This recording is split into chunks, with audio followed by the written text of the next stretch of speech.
Here's how to credit card stack in 4 easy steps. Look, there's a ton of benefits to stack credit cards, one of which is the fact that most business owners make the mistake of trying to get all the money they need from one funding source, and that doesn't work well. Look, the minimum amount you can get from lenders makes it easy for you to get approved, but you know you need more money than the minimum amount. So how do you fix that? You credit card stack. With credit card stacking, you're basically getting credit lines and cards through multiple different funding sources. Now, this provides you a ton of benefits. First of all, you get a lot more approvals. Secondly, you get a lot higher approval amounts overall. And thirdly, you're literally creating competition between the lenders who are approving you. So what happens is if you do this right, they will typically double your approvals every 6 months to 12 months. So we oftentimes have clients come in to get $75,000 to start, and then in a year they're at $150, and it doubles and doubles and doubles from there. This could be the path to getting you more funding than you'll ever need and not needing any other kind of funding program, but you have to get this right. If you mess this up, you ruin the inquiries on your personal credit report and you don't get the funding that you need. So how do you get it right? We're gonna dive into all of them right now. Let's go.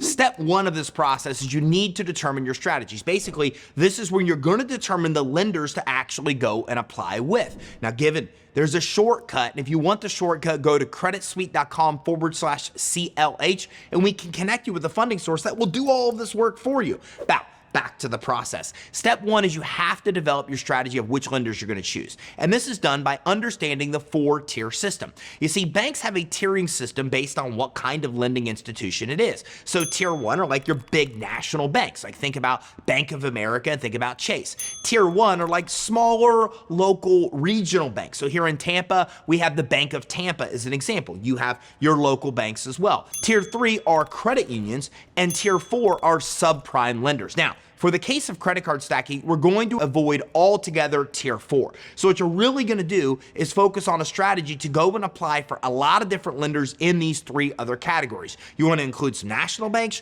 you want to include regional banks, and you also want to include credit unions. So this is your starting point, is you want to make a list of all the national banks in your area, the regional banks in your area, and the credit unions in your area. Now, we will narrow down those banks to determine the ones to apply for, but at this point, you're developing your overall strategy with mapping out the banks you might apply for. And to do this, you really want to choose about 2 to 5 banks that you prefer to work with for every one of those categories. So when you're done, you should have 2 to 5 banks in tier 1 and 2, and in tier 3, you should have 2 to 5 credit unions mapped out. And that brings me to step 2 of the process. Step 2 of the process is you're actually going to go and open accounts with those banks. Look, don't get me wrong. Okay, if you go and use an outside funding source, they're not going to require that you open bank accounts. They have a faster, easier process, but the drawback is they won't get you as much money as what I'm teaching you in these 4 steps. So yes, in step 2, you want to go open bank accounts. And yes, I understand that you're talking about 2 to 5 bank accounts in each one of these, but here's why you want to do this. Because when you have a bank account, even with a little bit of money in there, and there's a little bit of activity, then it's a whole different story than if you don't have a relationship with that bank. Think of it like this. Banks want to protect their customers. They want to protect the deposits that those customers are bringing or may bring to them, especially business clients. Business clients can have greater deposits than a lot of consumers combined. So they want to attract business owners, and when they have you in as a client, they want to give you access to money. They want to do the things that you want them to do to keep you as clients, because if so, as your business grows, your deposits grow, and that's how banks make their money. So in this step, you actually want to take the steps of opening bank accounts with each one of those banks. Now, the good news is most of these banks only have minimum deposit requirements of like $25 to $50. So it could take you less than $1,000, maybe even less than $500 to open accounts with all of these banks. And remember, it's not a cost. You're actually depositing the money. So after step 1, and you actually developed your strategy, you've selected your lenders. Step 2, you're actually opening checking accounts with each one of these in your business name. Now, of course, make sure that you have all the right information there. Make sure that all the information you're supplying each bank is congruent with your business name, your address, your phone number, all of those things. And if you haven't already, you have to make sure that your business at this point is set up the right way with a strong foundation where you're actually fundable. If you want more training on that, you can check out Fundability on YouTube. It'll map it out step by step. And that brings me to step 3 of the process. You want to season these accounts. Now, this can take anywhere between 2 to 6 months. If you have a little patience, the more seasoning you have, the higher approvals you're going to get in step 4. So again, seasoning for 2 months versus 6 months is a big difference in the amount of money you're going to get approved for. If you don't have time to wait, season them for 2 months and then start applying, which is in step 4. But if you have more time, season them for 4 to 6 months. What do I mean by seasoning? Well, you've already put money in the account. Now what you really want to do is transfer some money and move some money around.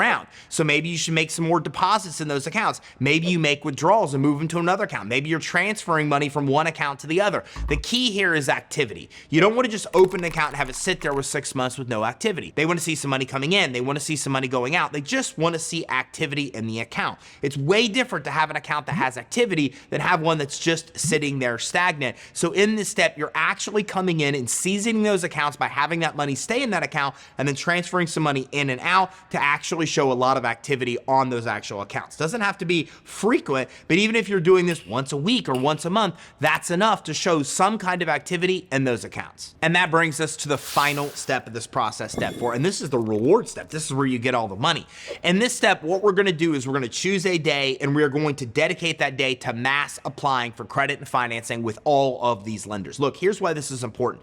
When one lender sees an inquiry from another lender on your credit report, then what they're ultimately going to do is be concerned that that lender might have given you credit, might have given you financing, and they either won't approve you or will approve you for less than what you should get. So the key to credit card stacking to do this legally and ethically is now you have accounts with all these lenders. You want to basically choose one day and go mass apply for credit and financing with all of these lenders. Now, this is 100% legal and ethical to do. The key is that you want to do it on one day so all those inquiries don't adversely affect your chances of getting approved for these other lenders. Now, it's a good time while you're seasoning your accounts in step 3 to do some research on the credit cards, the loans, the credit lines you actually want to apply for with these banks. And it's really smart idea to have good personal credit when you actually apply. Because if you don't have good personal credit of 650, 680 scores or higher, most of these banks simply will not approve you. In the business world, when you're dealing with tier 1, tier 2, and tier 3 banks, they want you to have better credit. So this strategy really works best if you have 650, even 680, 700 FICO scores.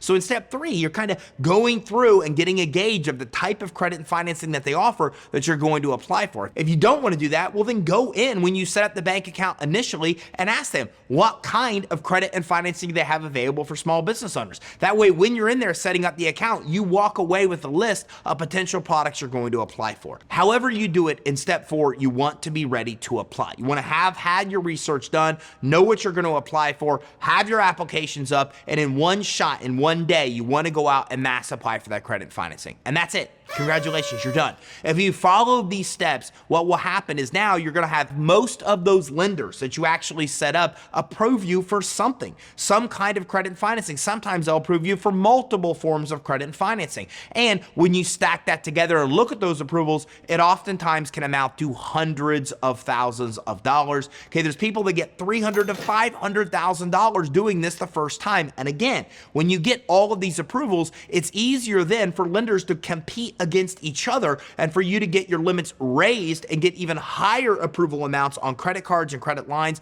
when you apply for those limits to be increased 6 months down the road. As a matter of fact, a lot of our clients every 6 to 12 months are doubling the amount of credit and financing they get. Look, you could use this one strategy alone to fund your business through the lifetime of your business where you never need to get any other money. Because remember, once you set up these bank accounts, you can continue to apply again and again and again for limit increases and get more and more and more money. So there you have it. Now, if you want the shortcut, go to creditsuite.com/CLH. You're able to work with the funding source and get the funding within 2 weeks or less without having to walk through all of these steps. As a matter of fact, the funding source will do a lot of the work for you, and you're still able to oftentimes get your limits increased, even doubled every 6 to 12 months. So you get a lot of benefit without a lot of the work. Hey, if you want more information on getting money for your business, check out our guide on 27 killer ways to get money for your business. You can grab it at creditsuite.com/27. And if you got value from this training, make sure you like and subscribe and keep your eye out for our next training